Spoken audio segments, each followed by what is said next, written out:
Nicole Fletcher, / revolutionary athletes. I have a question. Okay.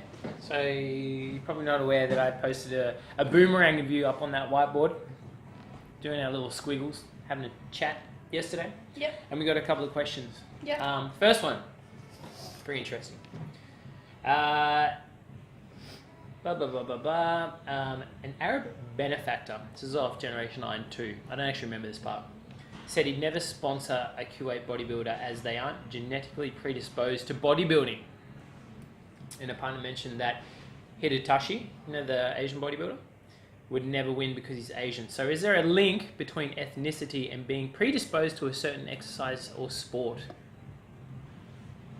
That's interesting. Predisposed as in like if you've been brought up doing the sport? No, ethnicity. Just like if you're African American, if you're black, then you're soccer, athletics, or something like that. Whatever. You're just better at something. Do you know what I mean? That's the assumption here. Yeah. So one article that was back in 2008, written by William Salatan, basically mentions that generally people of West African origin have more fast twitch muscle fibers. Fast twitch muscle fibers equals more power, more output. Yeah, that's why they're good at short distance running. Yeah, right? Yeah. But, you take that genetic potential and I suppose, let's call it a genetic advantage to have more fast twitch muscle fiber than the average person, and you apply that to moving weight to build muscle, the carryover there should be pretty consistent, don't you think? Yeah. We think about it, like all of the, well, I shouldn't say all actually, but most of the Olympia, let's talk about the biggest dudes, most of the, Olympia title winners are black dudes. Yes. I actually 100% agree with that, like when you're thinking about it. You don't even need to go into the research, do you? Yeah. You just look at who's winning. Even with, what do you say, the Asian bodybuilder or something? Yeah, Hidetashi. Yeah, isn't there, I'm pretty sure there's some metabolic problem that they have just genetically, like, or something like that through... It's the first time, isn't it? Who was it? We spoke to Renee about it. How they're at higher risk of, like, cholesterol or something like that, or actually developing heart problems because of some genetic thing that they've carried over in there. I have no idea. But anyways, I believe in that. Yeah, I think that's true. And it shows, like you say, you look at people who are really successful, people who have achieved a lot, and they're of a certain hereditary, I guess. Hereditary. Okay. That's the word of the day. Right. So, you can look at, I suppose, I'll draw another similarity. You can look at, like, NFL, I don't know, how much do you know of NFL? Gridiron. Linebackers? I'm not good with names. Anyway, you wouldn't know anyone in NFL. Do you know anyone in NFL? No, all I know is the teams and stuff from when I was over there in Gold Coast. Okay. Gold Coast? Yeah. NFL's gridiron. You're thinking NRL. Oh, yeah, okay, there you go. Don't ask me questions. Coach K's over back there. She's just like, what the f*** am I listening to? I I know sport. Anyways, Okay. back to the topic. Back on topic. Anyway, NFL gridiron. Okay. Like a lot of the guys who are the powerhouses, like the running backs, the guy who stays on the ground, gets the ball and runs, not catches the ball. Well, to a certain degree, there's a lot of black guys that catch the ball and stuff as well. They are the powerhouses of the game, and majority of them are of African American descent. So if you're gonna if you wanted the research on it, I think if you search hard enough, you go on like PubMed or something like that, you would find that majority of African American would have more fast twitch muscle fibers, which you can safely assume have the ability to build muscle a lot more efficiently. So I guess to answer that question is, well, I guess, if Hidetashi was to go and attempt to win an Olympia title, I know this is getting very broad very quickly, but, he's got a hard time doing that on top of all of the, African American in the sport of bodybuilding. Not to say, belittle. But having else said that, disadvantages, well, don't put limiting beliefs on yourself. yeah, that's what I mean. It's Yeah, not as if you can't aim for it. Otherwise, you wouldn't be doing it if you didn't believe you could still win. So it's very Yeah. simple. You'd still aim for the top, I think, at the and end the of the day. next one's So weight. I've noticed a lot of strong women around me are stocky and look chubbyish. If I were to get skinnier, would I lose strength? Is it proportional to body weight / strength ratio? Yes. Why is that? The more body weight that we carry Mass. around daily, Mass. okay, more mass, whatever. Each foot's taking that weight, so we need to adapt to obviously taking the weight on our feet. In turn, I think Mr. Chris can Wong move from more. Ascension Yeah. Performance Labs in Brisbane summarises very well. Yeah. Bigger people move more weight Yeah. because, you know, if I'm 90 odd, well, I'm 96 kilos today. This is the heaviest I've been in a while. Wasn't that the same? I can't You've always remember. been But anyway, 96. back on track. If I'm 96 kilos and I'm trying to lift against, you know, a 120 kilo dude, his central nervous system is, you know, hardwired and geared to take one step of his 100 kilo self every step. So he's more well equipped to move heavier weight, whereas my frame's only equipped to move 96 kilos, you know, And every it step. it explains I mean? weight So if we- classes and comps. Exactly, Yeah. exactly. So that's why there are weight classes, because there's an advantage to having more weight because your central nervous system is, you know, more or less geared and doesn't fatigue as fast as someone who's a lot lighter. It's I not guess. to say when you're skinny you can't improve your strength. Like, of course, there's other things to improve strength with, but of course, the heavier you are, the more weight you're going to be able to move. Yeah, I feel like this person's actually asking that, you know, if I lost some weight, would I lose strength? Yeah, you probably would, I think.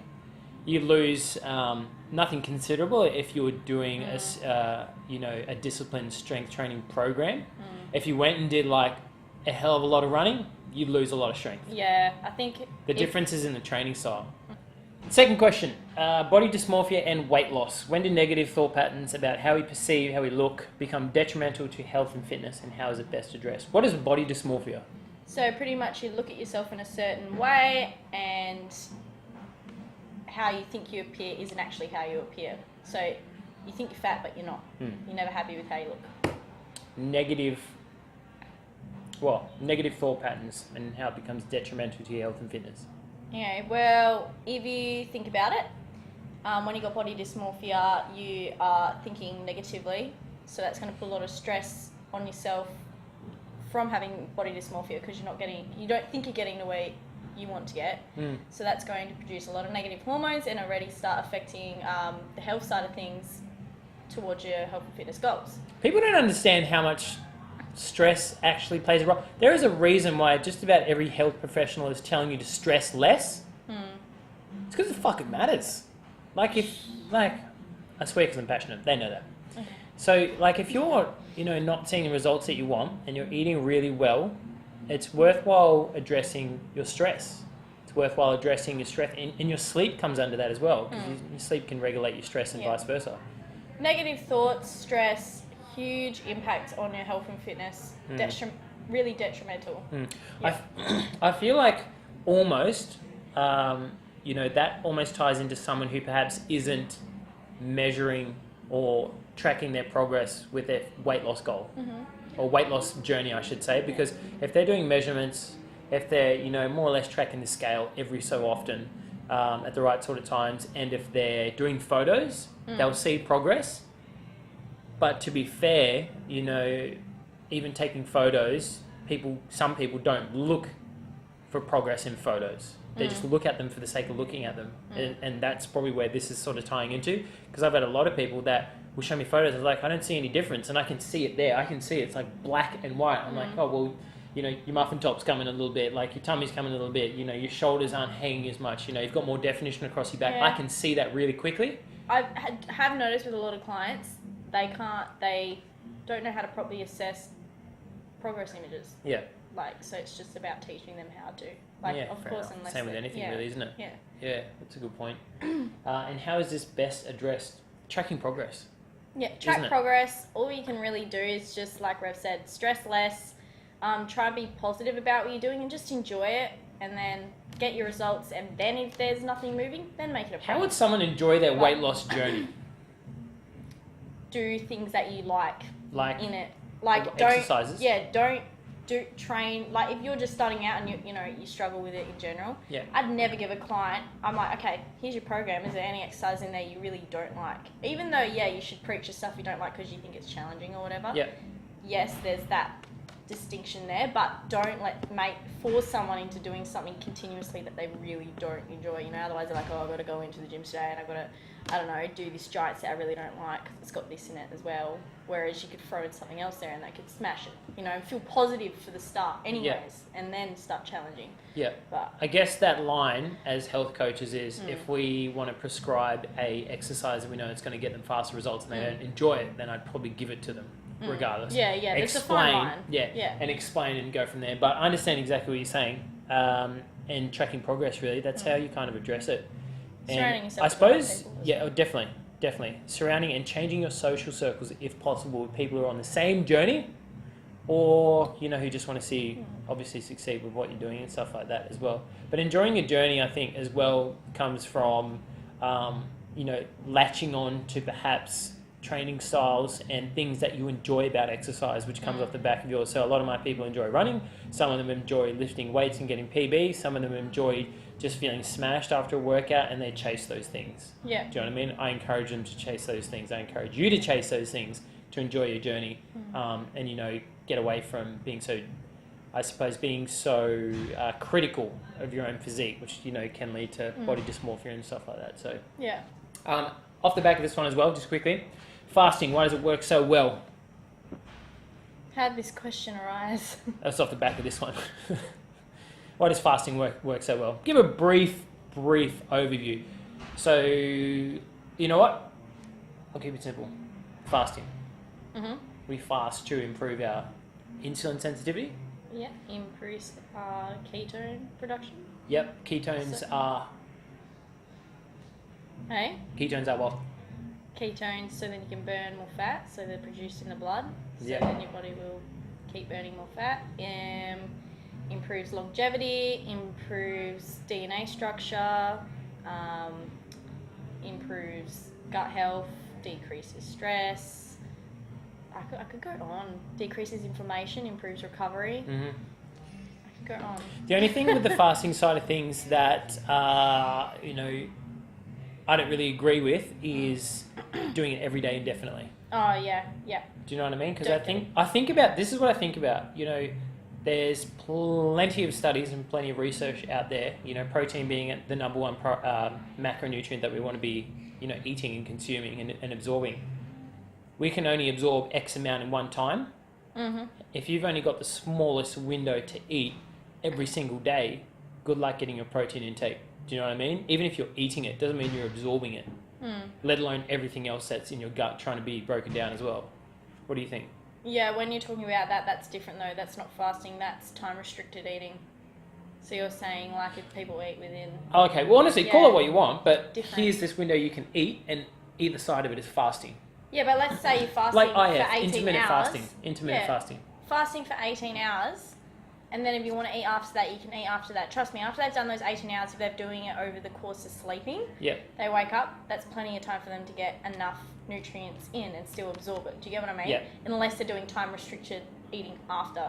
Okay. So that's where... So I guess I'll draw the line in the sand here. Okay. Here's what I don't agree with, is doing it 7 days a week, and I'm assuming you're saying doing it like once a week or something like that? Yeah. Yeah. For all the wonderful benefits you just mentioned before. Yeah. Increasing insulin resistance is probably the most amazing thing about it. Yeah. Who doesn't want to process carbs more efficiently? I do. Anyways, is that good? Touched on it? Good. Yeah. Touch on it. Should we touch on it? Touch. Hey. Thanks for being here at another episode of Still Trying to Figure Out What to Call It. Stop looking at me. This is shocking. I'm communicating with you. I did. Alright, Okay. let's go. Yep.